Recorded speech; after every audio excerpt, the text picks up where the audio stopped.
IELTS Speaking by Mark Allen, 2007.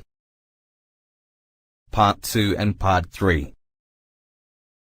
Part 2 The individual long turn. Part 3 Two-way discussion. Topic 11 to 20. Topic 11. A library. Cue card. Describe a library that you often go to. You should say what library it is, where it is, what the library looks like, what you do there, and explain why you like this library.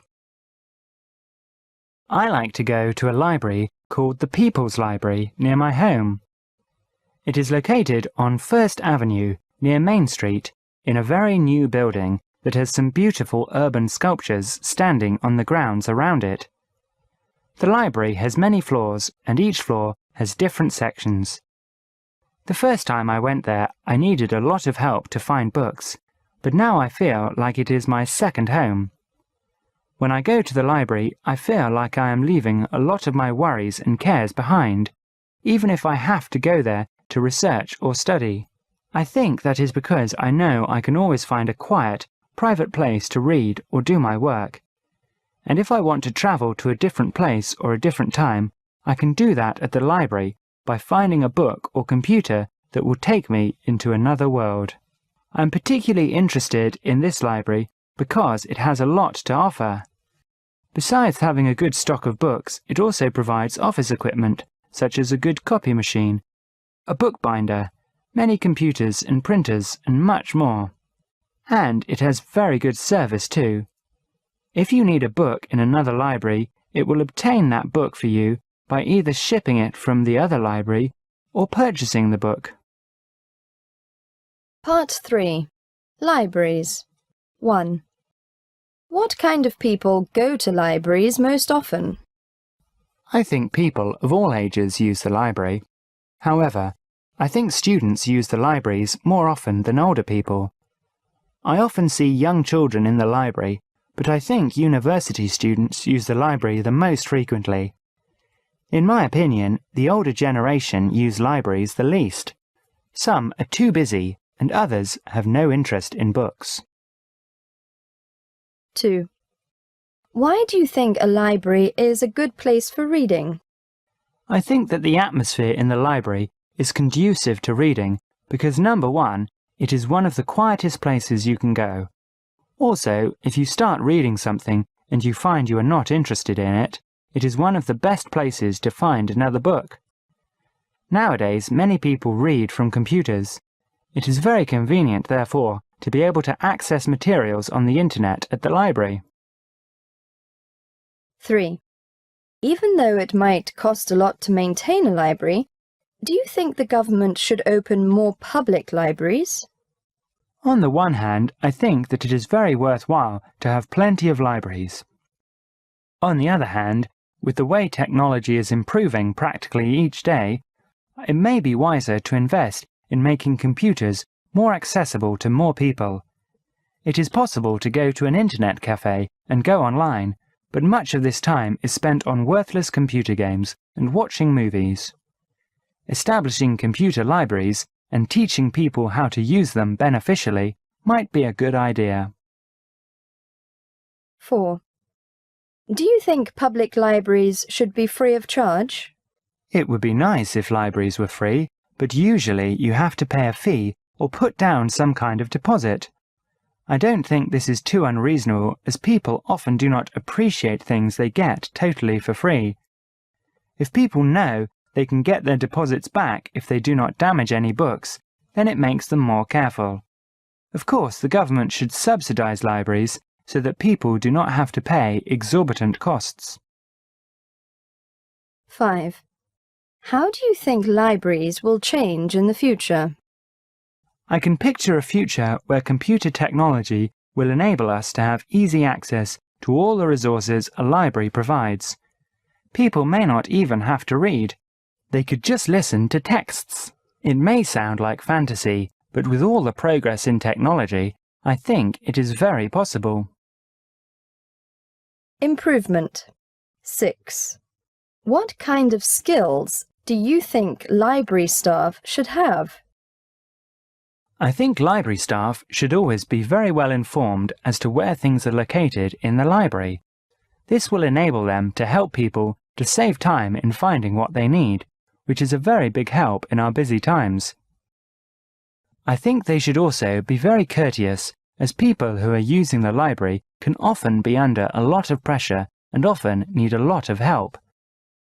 Library staff should also be efficient and have organisational skills. They may have to take care of a lot of details, and it would make things very difficult for those using the library if items were lost or difficult to find. Last but not least, library staff should be patient. They may be faced with a myriad of requests each day, and those using the library will be unhappy if the staff are frustrated, impolite, or upset. 7. What can be done to make libraries more attractive? I am interested in interior decorating, and one thing I would recommend for libraries is to incorporate more neutral colours into the decor. I believe that nowadays libraries are decorated to use maximum space and reflect maximum light. Browns and other muted colours can create a warm atmosphere. Comfortable and attractive seats can also make the environment more inviting. Also, I am in favour of having works of art in libraries. Not necessarily originals, but good quality copies of famous works are attractive as well as educational. 8. How has the Internet affected the popularity of libraries? Certainly the Internet provides easy access to sources of information, although their validity should be suspect. However, there is nothing on the Internet that replaces picking up an actual book and reading it. Reading a book is a tactile experience. Books can be carried everywhere and read at any time. Although I use the Internet for a number of things, I have in my personal library about 300 reference books, and I find things in them that I do not find on the Internet. I augment this library with books from the public library. Topic 12. A film. Cue card. Describe a film that you have recently seen. You should say what the film was, when and where you saw it, what the film was about, and explain how you felt about this film. A film that I saw recently was called The Passion of the Christ. I was in my hometown of Chongqing when I saw it when it first came out a few years ago. The film was about the last 24 hours of Jesus' life on earth. It showed when he was in the garden before he was captured and brought before a trial all the way up to when he was crucified and rose up again from out of the grave. It was actually quite moving because the director, Mel Gibson, actually put his own money into making the picture, so he was able to just do it the way that he wanted it done. This movie caused quite an uproar when it was released, as some people really loved it and others hated it. It was in the news for a long time with a lot of debating going on over it. It ended up making quite a bit of money for Mel Gibson. Everything about it was very beautiful, from the cinematography to the actual scenery. The acting was top-notch. I think the main actor deserved an Academy Award, but anyway, I enjoyed it very much. One of the hardest scenes for me to watch in the movie was where Jesus gets whipped before he is crucified. It was so realistic, I had to hide my eyes. Part 3. Films. 1. What kinds of films are most popular in China? Well, Hollywood blockbusters are very popular here. Films like Titanic and Saving Private Ryan. Also, Hong Kong films are very popular because the stars are well known here. Kung Fu films are popular because this art form originated here. Of course, love stories are very popular as well as Chinese historical films. 2. Do old people and young people like to watch the same kinds of films? Compare the differences. Well, I think that old people like to watch stories about their country since they were so involved in this time period. They also like to watch variety shows that show the natives singing and dancing from different parts of China. Young people, on the other hand, go for the foreign films, as I already mentioned. There are some films that both young and old like to watch, such as Chinese historical movies. 3. What do you think people can learn from watching films? Or should films be considered as entertainment only? Oh, I think that people can learn so much from films.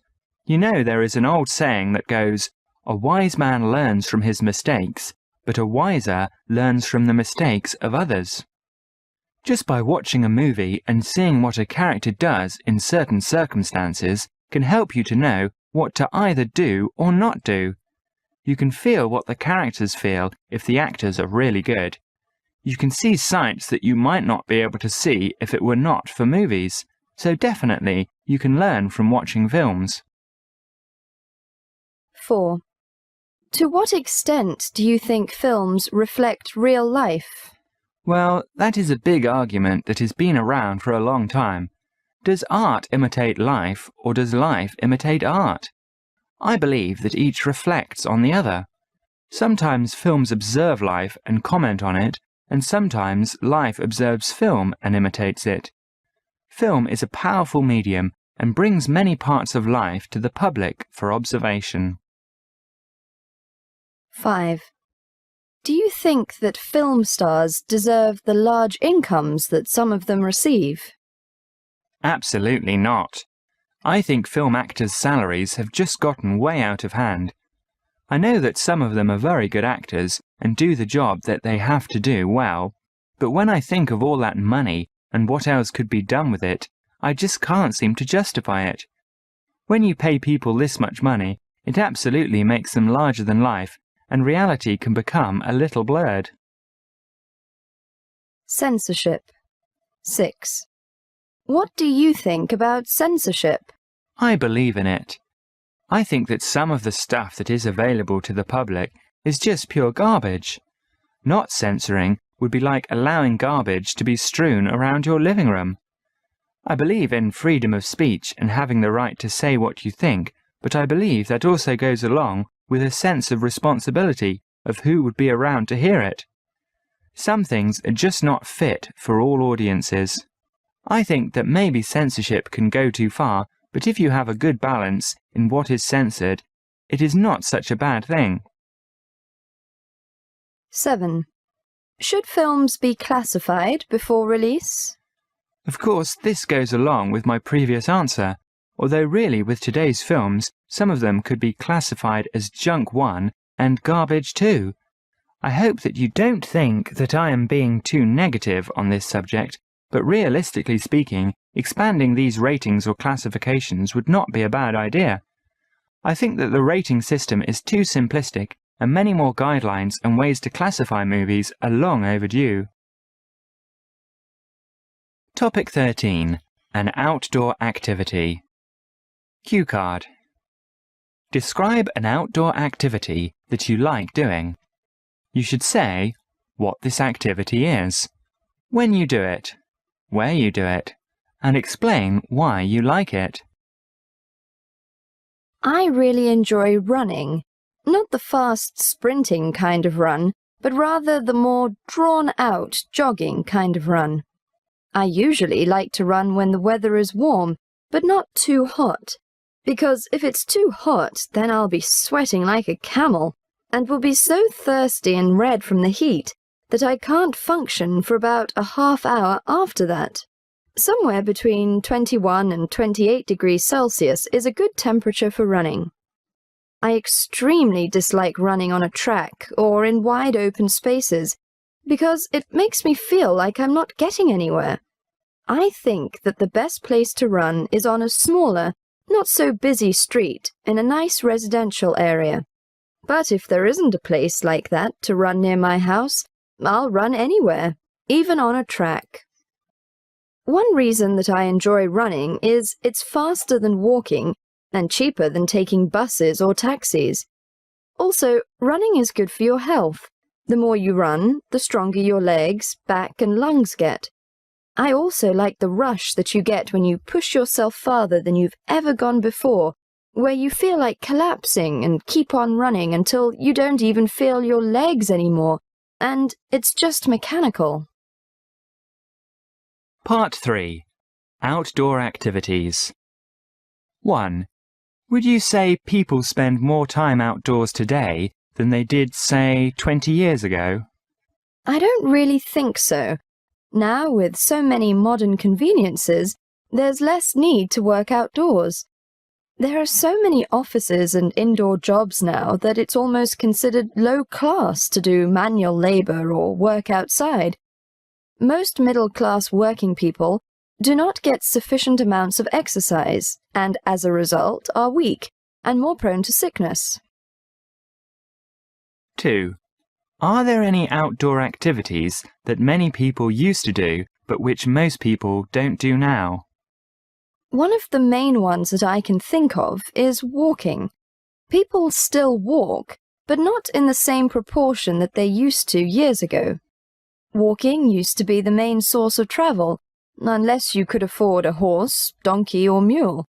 But now with cars, buses and the internet, people do a lot less walking to get to work, the store, or wherever they need to go. 3. What are the most popular outdoor activities in China?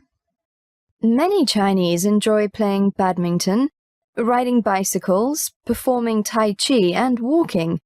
Some sports that have been adopted from other cultures are also popular, such as basketball, tennis and track sports.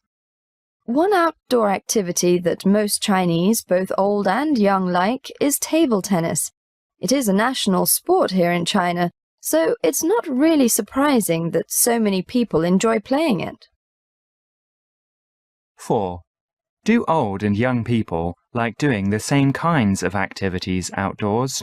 It really depends on the people playing the sports, because some old people are very fit and can keep up with the younger ones quite well. But for the most part, old people generally don't exert themselves physically as much as the younger ones do. They'd much rather take a walk or play badminton than climb a mountain or play a full-court game of basketball. Working outdoors. 5. What do you think are some of the differences between working outdoors compared to, say, working in an office? If you're always indoors, then you'll get weak and sick easier, whereas if you work outside, then you're getting fresh air and sunshine, which are two things that everyone needs to stay healthy. If you're working outdoors, then you'll probably be more physically fit and a whole lot stronger than if you're sitting at your desk all day. Of course, if you don't have a balanced life, then you're bound to have complications. And if you don't spend at least a few hours on your computer every day, you might not be able to sleep at night. 6. Do people in China prefer to work indoors or outdoors? Most Chinese prefer working inside over working outside. They've had to work outdoors for so many years that it's a relief to work inside. I think that a common mentality is that if you work outdoors, you're low class and can't do anything else. This might be true in some cases, but I'm not sure that it's true with everyone. 7. If you had to choose an outdoors job, what would you choose to do? I would probably choose a job where you have to exert yourself physically. Maybe I'd work on a farm or some job like that, although I'd like to learn carpentry. Oh, I know. I'd work at a zoo cleaning the monkey cages, and when I'd have time off, I'd go to the elephant cage and feed them peanuts. Outdoor environment. 8. How do you think climate and the environment affect what activities people do outdoors? If it's really cold, then you can't do some of the things that you can when it's really hot. If you try to play basketball, the ball won't bounce so well because the cold makes it flat. That's why they have indoor basketball courts. They keep it warm so that the ball can bounce and the teams can play without freezing. In the cold climates, you can skate, ski, and snowboard. And in hot climates, you can surf, swim, and play football or basketball. 9. Do you think the air quality in your hometown has improved or worsened in recent years? Improvement as far as air pollution is concerned is an impossibility if the air has steadily gotten worse at an alarming rate. Over the past few years, more people have gotten cars, more factories have been constructed, and the air has just gotten worse. The sad thing is that it's slowly killing us all, and in a matter of years we'll all have bronchitis or maybe tuberculosis. Not a very pleasant thought if you ask me. 10. Do you think it will be easy for the government to solve environmental problems? It won't just be hard, it'll be almost impossible.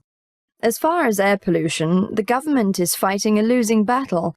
Every time they pass new regulations or set the standards higher, something nasty happens. Like when the Russians were conducting the safety tests at the Chernobyl nuclear power plant, it blew up in their faces. But they should definitely try to do their best to solve these problems. 11. How do you think the environment in your hometown should be changed? If we had more trees and plants around the city, then the air would be a lot fresher. There needs to be some kind of quality control on vehicles that are going around the city. Some of those farm tractors are blowing out black smoke that suffocates anybody who is nearby. The sad thing is that people in my hometown are so accustomed to the environment being bad that they don't really care about changing it. They just want to do what's easiest, even if it means ruining their health and slowly killing themselves. Topic 14. Favorite time of the year. Cue card. Describe your favorite season or time of the year. You should say when this time is, what the weather is like at this time, what you usually do at this time, and explain why it is your favorite time of the year.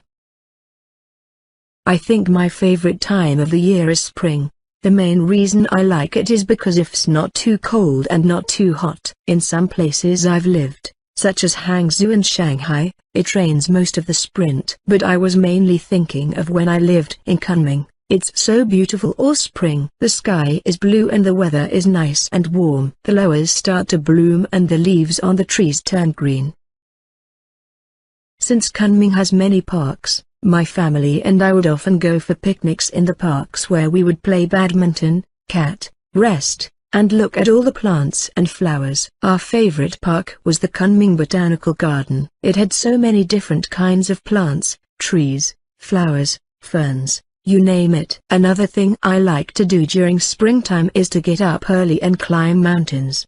There was one mountain near our house called Changchongshan. It wasn't so high but there were no steps, only a few rough trails. Another thing I like about spring is that's when all the animals are born. That's when you can see all of the little baby squirrels, dogs, cats, snakes and spiders. The air always seems fresher in the spring. The sky is bluer, the grass greener, and the people friendlier, or at least I think so. Part 3. Seasons. 1. How do the different seasons affect the lifestyles of Chinese people? In places like Guangzhou, Shenzhen, or Xiamen where it's always hot, there aren't many extreme weather changes to worry about. But in wet places in China such as Beijing, Shanghai, Tibet, or Harbin, the weather changes so drastically from summer to winter that it affects lifestyles. During the winter the weather may go below 10, and in the summer it may get as hot as 400 Celsius. That means you have to have different kinds of clothes for each season. Also, in the winter you might need heating, and in the summer you'll most likely have to use a fan or an air conditioner. One friend of mine uses both. 2. How do different seasons affect the way people feel? One of the things that weather affects is the kind of food you eat. I don't know about other people, but when it's really hot I don't usually feel like eating a lot, just some fruit or quick and easy food, like sandwiches, cold noodles, or McDonald's, whereas in the winter I usually feel like eating lots of filling hot food, such as soups, rice, noodles, and other things like that. Also when it's hot I just feel like sleeping, but in the winter I'm naturally colder, so I have to move around to keep warm. Weather climate. 3. How does the climate of a place affect the kind of buildings that are built there? Well, if the climate is hot then the builders will construct the buildings to stay as cool as possible. But if you're in a cold climate then you might find double insulation on the windows, or the houses will be built to retain heat as much as possible. It's quite common to second a house with a bunch of open porches and verandas in a hot climate, and probably every room will have a hole for an air conditioning vent, but colder climates will most likely have central heating. 4. Do you think fighting global climate change is a governmental responsibility or the responsibility of individuals? As the saying goes, many hands make light work. If the governments and individuals work together on the climate problems, there will be many changes and more progress will be made. Of course more responsibility should fall on the shoulders of the government because they have the means to do more than the average citizen. But that shouldn't stop ordinary people from doing their part. Vacations/holidays tourism. 5. What are the major public holidays and festivals in China? There is of course Spring Festival, the Lantern Festival, and the Dragon Boat Festival. There's Grave Sweeping Day, Labor Day, the Moon Festival, and National Day holiday. I think that's about it. 6. What do people in China do when they have holidays?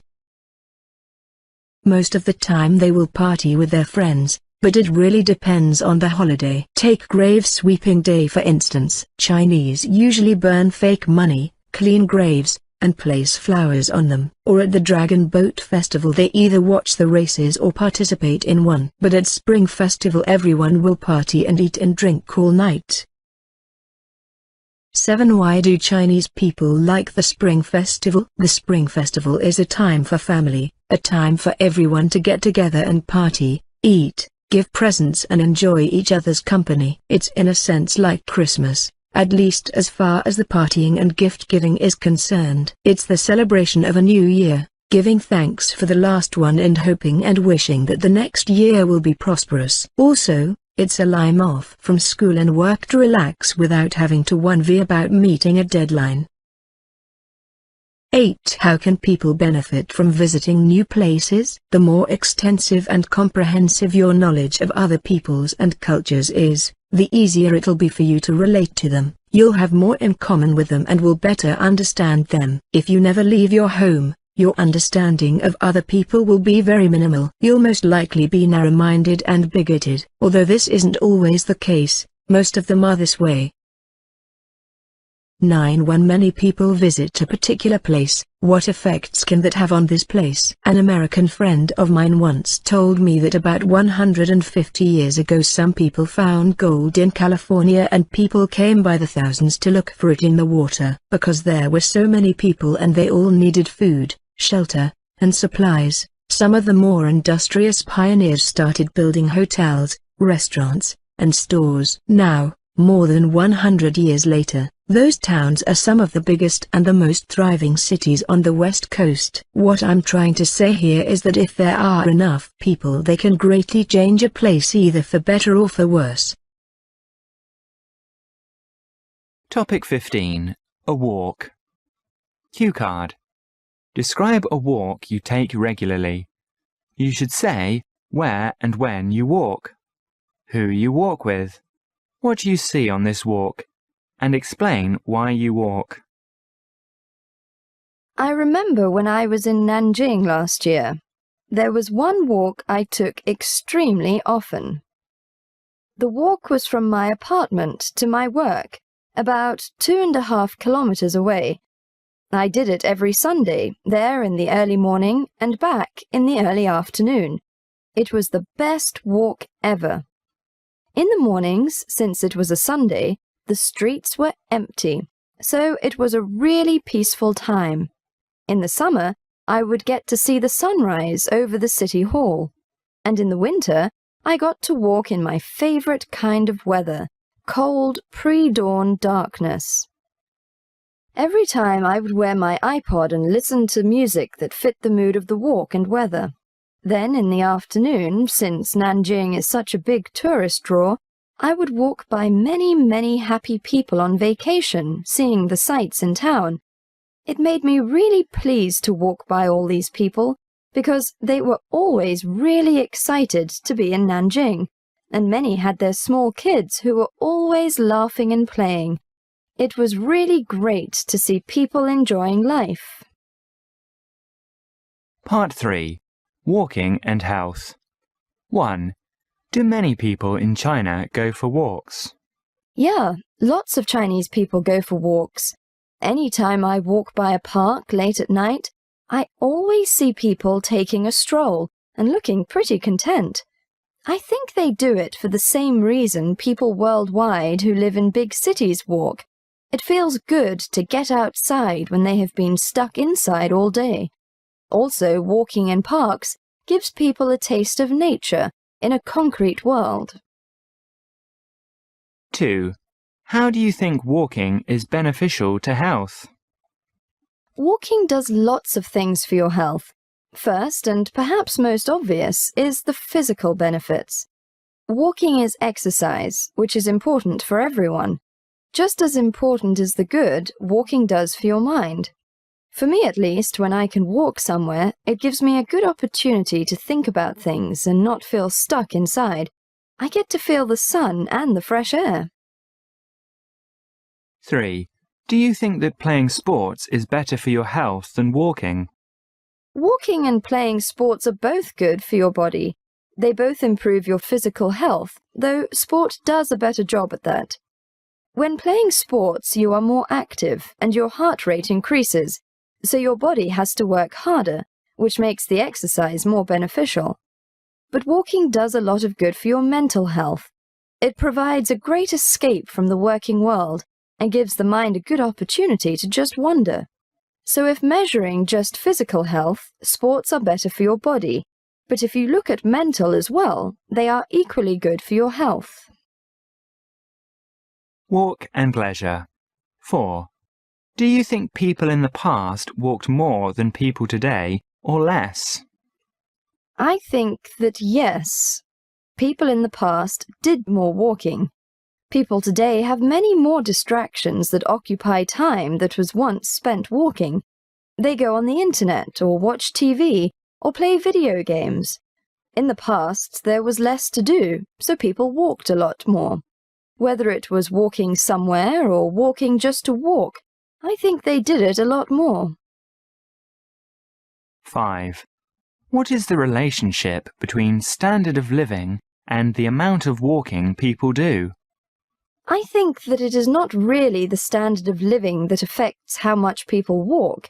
As long as you are talking about walking for pleasure, I think the main variable is how people value their time. For instance, rich, busy people and poor people that have to work really hard to scrape by probably don't have that much time to walk. But people that value life more than money probably walk more often because they want to enjoy themselves every once in a while. If you're talking about all kinds of walking, though, rich people walk less, obviously because they can afford other modes of transportation. 6. How do you think the government could encourage people to walk more? In my opinion, the best way to get people to walk more would be to build more places where people would enjoy walking. Parks or nice tree-lined streets would be a good way to start. People are much more likely to walk in places that are nice as opposed to places that feel grimy. Other than that, I think most Chinese cities are pretty walker-friendly. Lots and lots of people walk, and that is a really good thing. 7. Can you think of any examples where people walk a lot while doing their jobs? Well, obviously, many postal workers must walk their routes in order to deliver the mail. As far as other jobs where people walk a lot, though, I can't think of many. Different kinds of delivery men and waiters and waitresses are the two best examples of these kinds of jobs. Other than that, I don't think companies need employees to walk. It's more efficient for them to either stay in one place or to get around by other modes of transportation.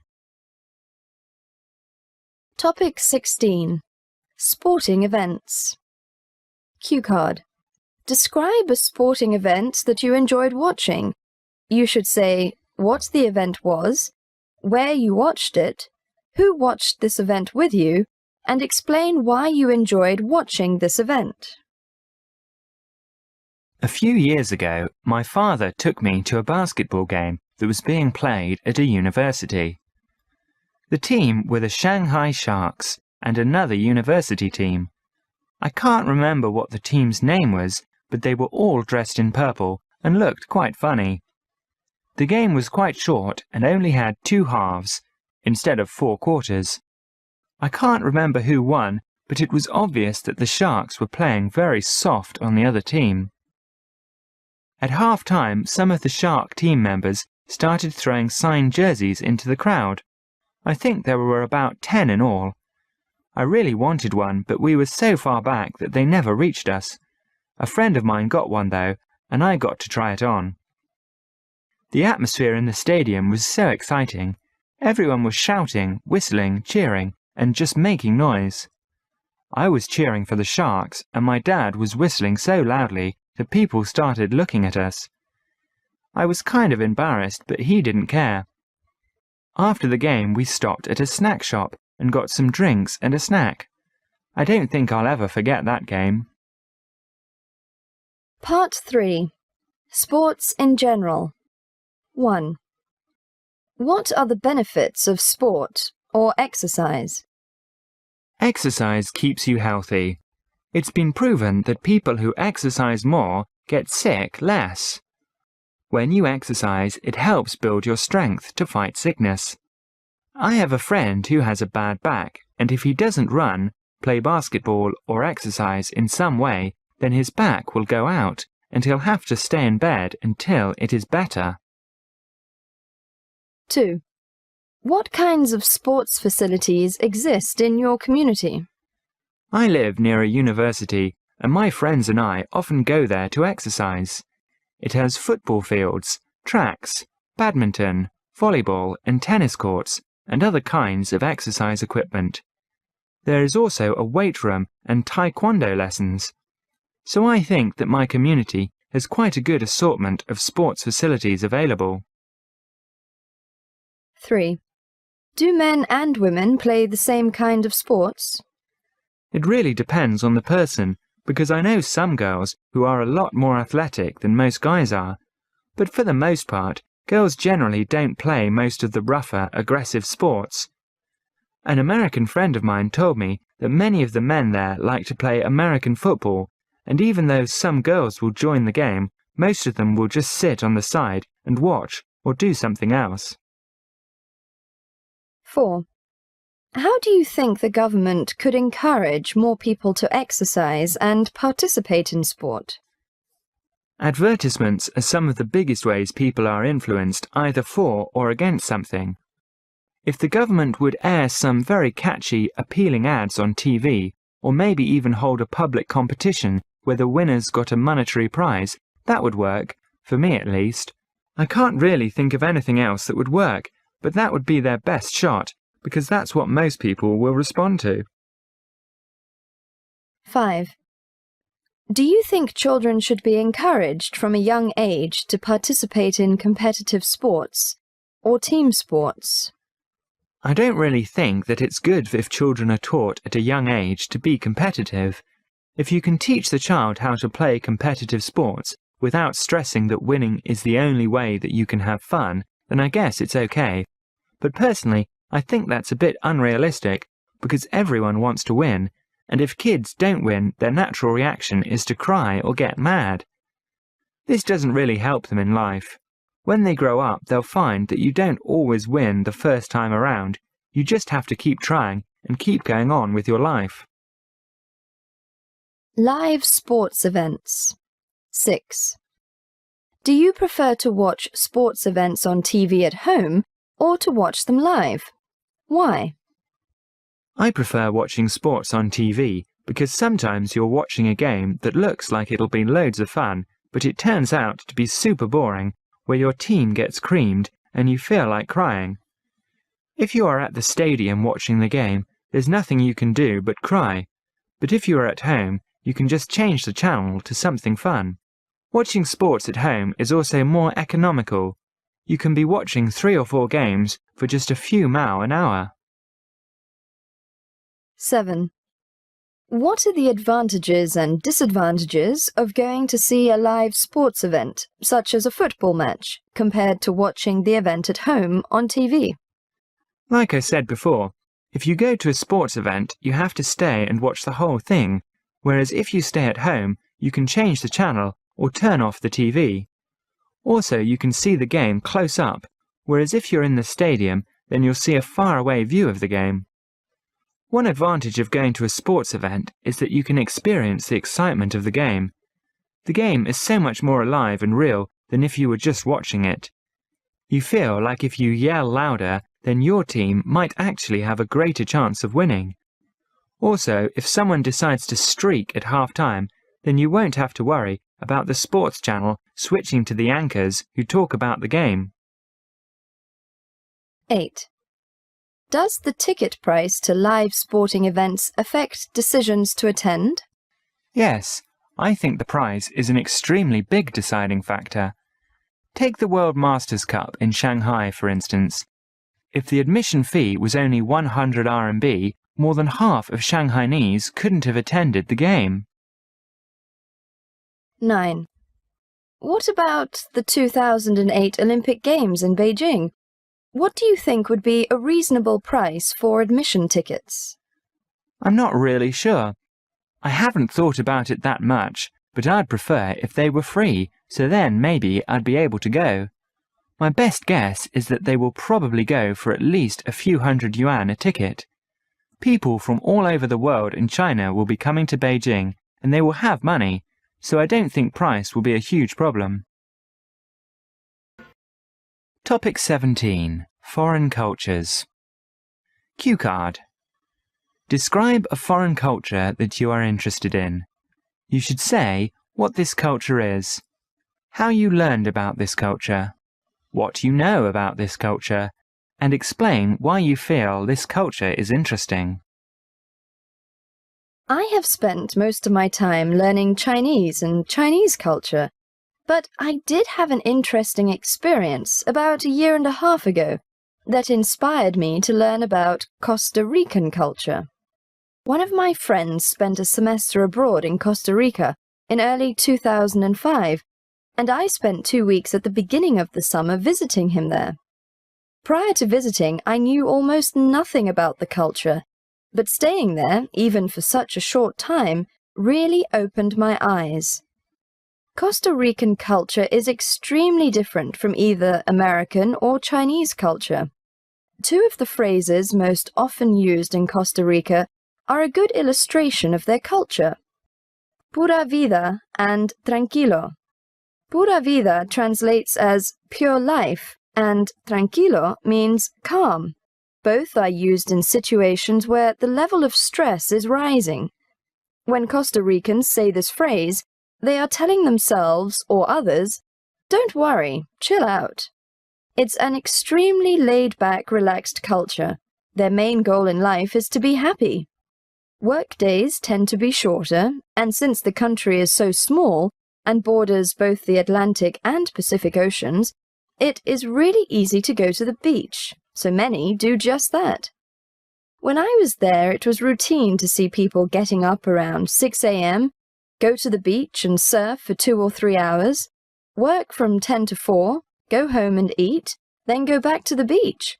It was great to see a culture with such a different outlook on life. Part 3. Learning about other cultures. 1.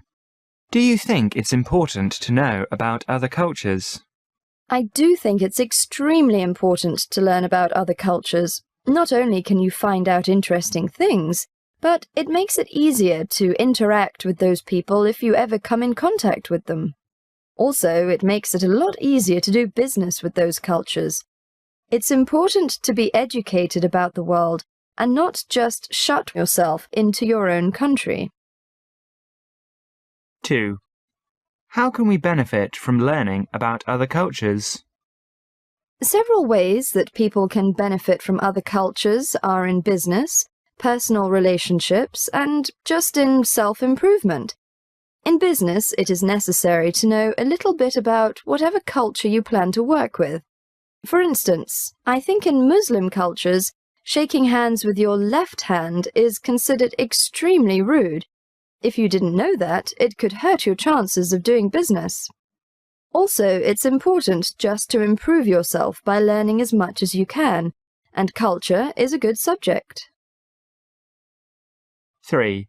What do you think is the best way to learn about another culture? Obviously, the best way to learn about a culture is to go there and experience it. If you can get a feel for the culture firsthand, it will be a lot easier to pick things up. But I also believe that you can learn a ton about other cultures just by reading books about them. Reading about people's experiences in foreign lands is the next best thing to being there. 4. Do you think that learning foreign languages can help us understand foreign cultures? I'm not sure that just learning the language is a good way to learn about a culture, but most places where you would learn a language would help you learn about the culture, so indirectly, yes. The language alone isn't great for understanding culture. For instance, German is a really harsh language, but Germans aren't harsh people. You really need to study more than the language if you want to get to know a culture. 5. Do you think it's better to go overseas to study a foreign language or to study it in your home country? I think it is better to study a language in its native country. When you do that, you are engulfed in the language and forced to encounter it outside of the classroom. Otherwise, your only exposure to the language is when you're studying or in the classroom. I know firsthand that when learning a foreign language in your home country, it is easy to lose what you have learned. Globalization. 6. What is your understanding of the term globalization? Globalization, in my mind, is the idea that the world is becoming smaller, so societies can interact and exchange culture more easily and more efficiently. Unfortunately, because some countries are richer and have more influence than others, certain cultures get spread around more than others. On the whole, however, globalization is a good thing because it is not only culture that gets spread, but things like information and medicine that can help people. 7. Do you think globalization is a good thing? Yes, globalization has its problems, but for the most part, it is good for most people involved. Some people have different opinions because they are really concerned with the loss of culture, but for me, the benefits outweigh the drawbacks. People have access to more information, so diseases can be better treated, food can be made more efficiently, and goods that make people's lives easier are now available. 8. Do you think it's easier to learn about other cultures today than it was before? Yes, of course it is. All you have to do is to look at art from long ago about foreign cultures, and you can see the lack of knowledge people had. Today, with the internet and the number of books available, it is almost impossible to be ignorant. It is so easy to learn about anything you want. Topic 18. Clothing and fashion.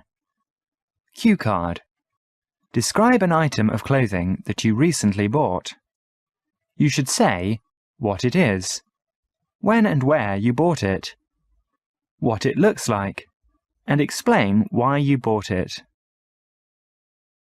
The last item of clothing that I bought was a pair of boots. I bought them when I went to the silk market on my day off. They are black, tall, and soft. They also look very smart. This pair caught my eye because they were simple and matched my clothes and accessories. I chose them because boots can be worn on many different occasions and still be appropriate. Also, in the winter it's very cold here in Beijing, and it's good to have some warm shoes to wear when you go out. It is popular to wear shoes that have pointy or tight toes, but to me this style looks silly and is very uncomfortable. My boots give my feet plenty of room to be comfortable without looking clumsy and bulky. I'm a little bit short, so I like these boots because they have a high enough heel to make me look average without being awkward or difficult to walk in. Now, of course, one of the most important things for me besides the style is the price, and that is what attracted me to these boots. My friends all tell me that if I went to Europe or America, my boots would have cost me an arm and a leg. No pun intended. Here in China, my boots are very reasonably priced. I guess that would be the final reason why I bought them. Part 3. Buying clothes. 1. What type of clothes do you like? I mostly like older styles, such as those during the 60s. I also like newer styles, like some kinds of punk clothes. I like skirts and dresses best. Loose types of clothing are most comfortable. I like to have nice, neat, stylish clothing too. 2. How do people choose what style of clothing to buy? Many people buy clothing because it's a new style or it's a color that they like. Often people will buy something because it looks like what a favorite movie star or singer wears. Other people buy clothes that suit them or that they will wear most often. Other people just buy clothes because they are functional. 3. Do you think the brand of clothing is important? Personally, I don't really care about the brand of clothing, as long as what I buy is good quality. Famous brands are usually too expensive for me, so I will rarely buy them. Often I can find inexpensive brands that are just as good a quality and very nice. Of course, here in China, you can get brand-name clothes at a very cheap price. 4. Why do some people buy brand-name clothes? Many people buy brand-name clothing because they like the style. However, some people simply want their clothes to last a long time, so they buy a certain brand of clothing that is known for its good quality. Other people buy brand-name clothing because they feel it makes them look more stylish and hip. Some people just like to have that name on their clothing. I think it might make them feel important. 5. Compare the materials and fashions of today's clothing with those of the past. In my opinion, older fashions changed more slowly and gradually from one to another. They faded into each other. Fashions of today changed drastically in a very short period of time. Often, certain clothes will only be in style for 1 year or so before another, very different style is in. Of course, there are more choices to choose now. 6. Do men and women have the same shopping habits when they buy clothes? No, they have very different shopping habits. Often men will shop less and only because they need new clothes. They often do not buy much and they will spend less money on what they buy. Actually, I think that they dread shopping and probably would rather go to the dentist. Women buy clothes more often and usually pay more for their clothing. Often they will buy new clothes because they want to be in style. I think women also don't mind spending money as long as it's their boyfriends or husbands. 7. Sometimes factory workers and very often school students have to wear uniforms. What do you think of this? I think it helps reduce competition in the work or school area. When the workers or students don't feel that they have to keep up with someone else's clothes or style, they are able to concentrate on work or study. The bad side to it is that if the uniform is uncomfortable or does not look very smart or stylish, it makes work or school unpleasant for some people. Also, it can make people feel that they have no individuality and they are just like everyone else. Fashion. 8. How much do overseas fashion trends influence China? Overseas fashion trends, especially the Korean styles, greatly affect the styles in China. For young people, dressing like the young people do overseas is very important. Often a style will come into China a bit later than it does to the rest of the Western world, but when it catches on in China, it spreads very quickly. When you travel to cities such as Shanghai or Dalian, you can really see the influence of foreign fashion here in China. 9. Do you think it is good that people in China follow foreign fashion trends? I think many Chinese feel better about themselves if they dress more fashionably. Especially for young people, the way they dress is like their status, though dress is very important in all levels of society. With TV and fashion models and more money here in China, it is a lot easier to follow these trends. Topic 19. Wild animals. Cue card. Describe a wild animal in China. You should say what the animal is, what it looks like, where it lives, and explain how you feel about this animal. I'll describe an endangered animal in northeastern China. It's called the Manchurian or Siberian tiger. Manchurian tigers are very impressive animals. Like all tigers, they have orange and black stripes and a white underside and powerful claws and teeth. The largest are nearly 1.5 meters tall and can weigh between 300 and 400 kilos of muscle. They're the largest of the cat family and the most effective and dangerous hunters. They're found all over Siberia and in a few places in northeastern China. They usually hunt and live alone and only meet other tigers during the mating season. I think there are less than 50 of them in the wild in China. There are more kept in captivity in zoos or special parks. There is one wildlife park in Harbin that is famous for its many Manchurian tigers. Most Chinese admire the tiger as a symbol of strength and fierceness. Tigers have had a place in Chinese culture for thousands of years. They are found in Chinese literature, new and old, and are the subject of many famous paintings. But I don't think many Chinese know that this special breed of tigers is all but wiped out in the wild. I hope more efforts will be made in the future to protect the tiger's environment. Without the forests they live and hunt in, Manchurian tigers can only exist in captivity. Part 3. Pets. 1. Do many people in China like to have a pet? I think the number of Chinese who like pets is less than half the total population. Many Chinese are afraid of common pets. I think it's very funny, but some are really scared of animals, even very tiny and harmless ones. This may be because of something in their childhood. I don't know. There are many people in China who like pets, but not the majority for sure. 2. What kinds of pets are most popular in China? Dogs and cats are by far the most common. I think the single most common pet is either the Pekingese dog or the pug dog. I think they are both quite ugly, but sometimes they're so ugly they're cute. A lot of people also keep guard dogs to protect their property. 3. What are some of the advantages and disadvantages of having a pet?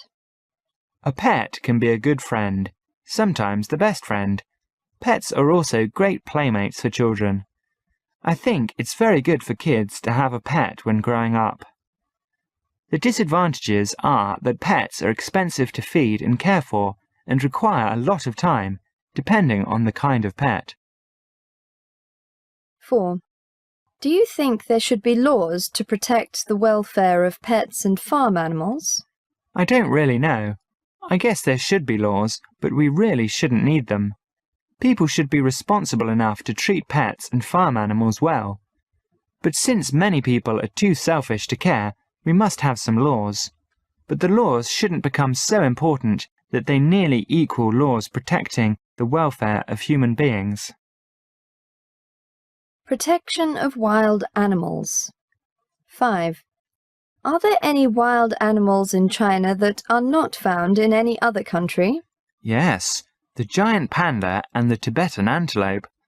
There are probably also some birds and other animals that are only found here, but I don't know anything about them. It's sad, but the animals that are found only in China are the ones that are the most endangered. I think that's the same for other countries, though. 6. How do Chinese people feel about the protection of wild animals? Many Chinese are only now beginning to learn about the importance of protecting wild animals as well as the environment they live in. The new generations are being taught to respect wild animals, but people never even see them except on TV, so they only have a vague idea of the need to protect them. I admire the many brave people who have made sacrifices to protect wild animals, like the Ke Mountain Patrol. There was a recent movie made about them. 7. What do you think are some of the benefits to humans of protecting wild animals? I'm not sure what benefits there are, but I know that everything in nature is there for a reason. If one species dies out, it can upset the balance of nature and do a lot of damage in the long run. Wild animals don't always directly affect people, but often they fill a special role in the balance that we are also part of, and affect other species or plants that we are directly dependent on. So we should protect them, because we may be protecting ourselves without knowing it. 8. What is the purpose of having zoos? Zoos are really a compromise, I think. They are a way for people who live in the city, especially children, to see wild animals.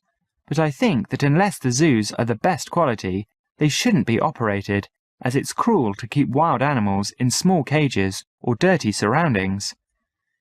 High-standard zoos can be good, as they educate the general public about the world around them, but I still think it would be better if people could learn about animals straight from nature, not seeing them in zoos.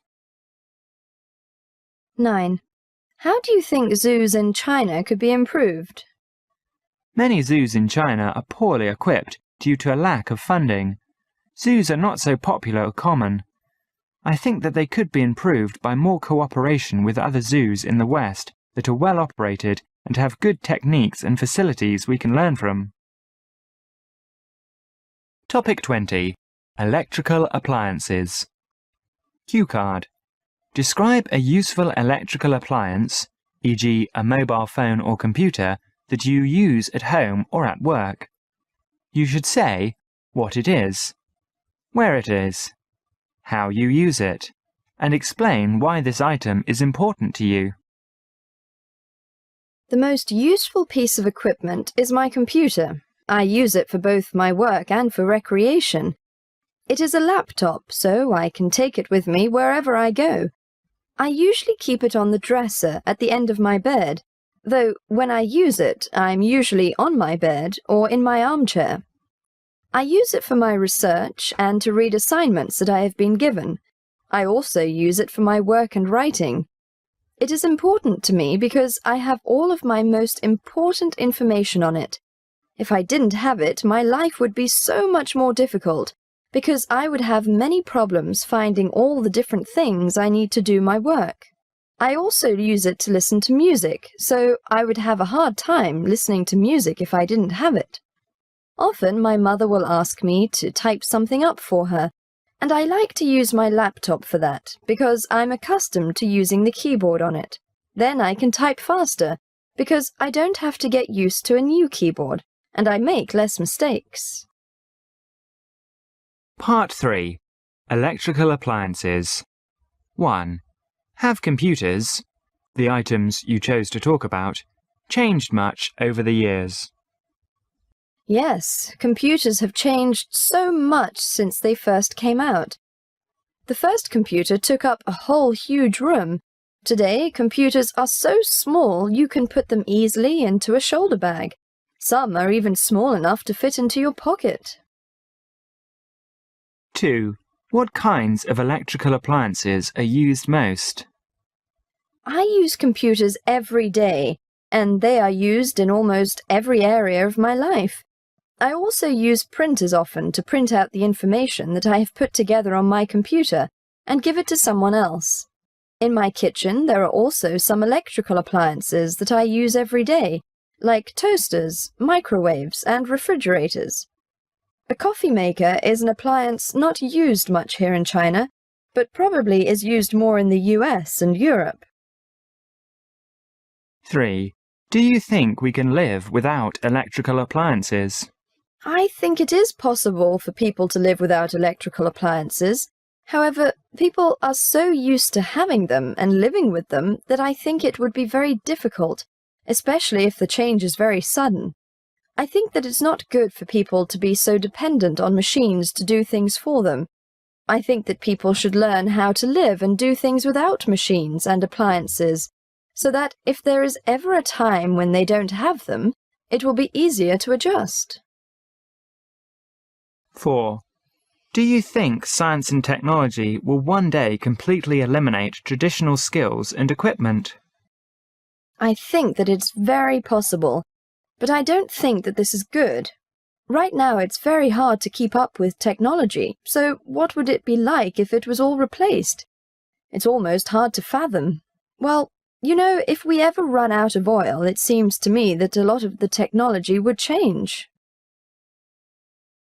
5. How do you think electrical appliances will develop in the future? I think we will have electrical appliances that will do many of the jobs and duties that require less thinking. Jobs like cooking, cleaning, and repairing may soon be taken over by machines and very intelligent appliances. We may soon have appliances that can have dinner on the table by the time a mother and father have come home from work and the child has come home from school.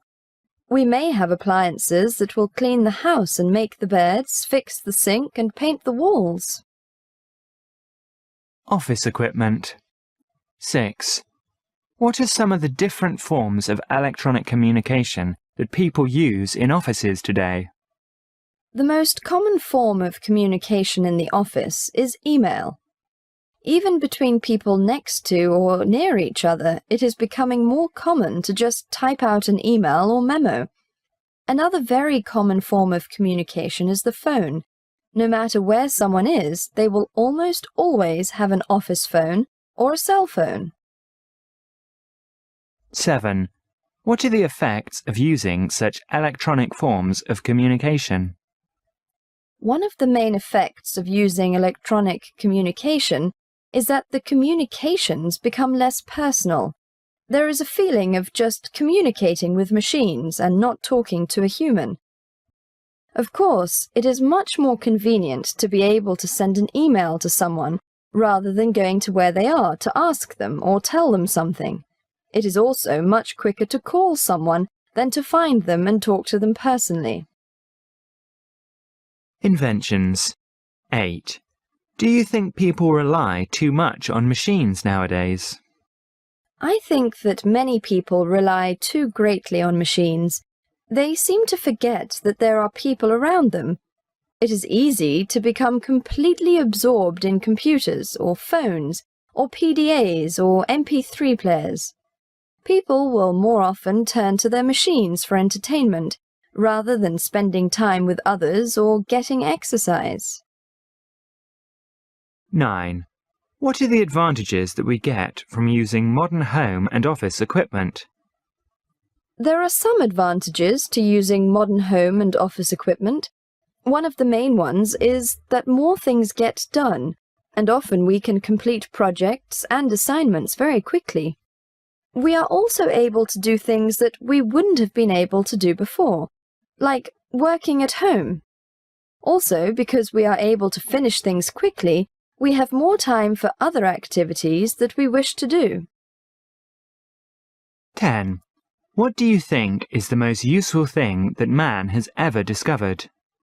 I think that the most important discovery was electricity. Without electricity, we would not have any of the modern equipment that we have today. We would be unable to have phones, computers, lights, TVs, refrigerators, or music players. Electricity runs almost everything in our houses and work areas today.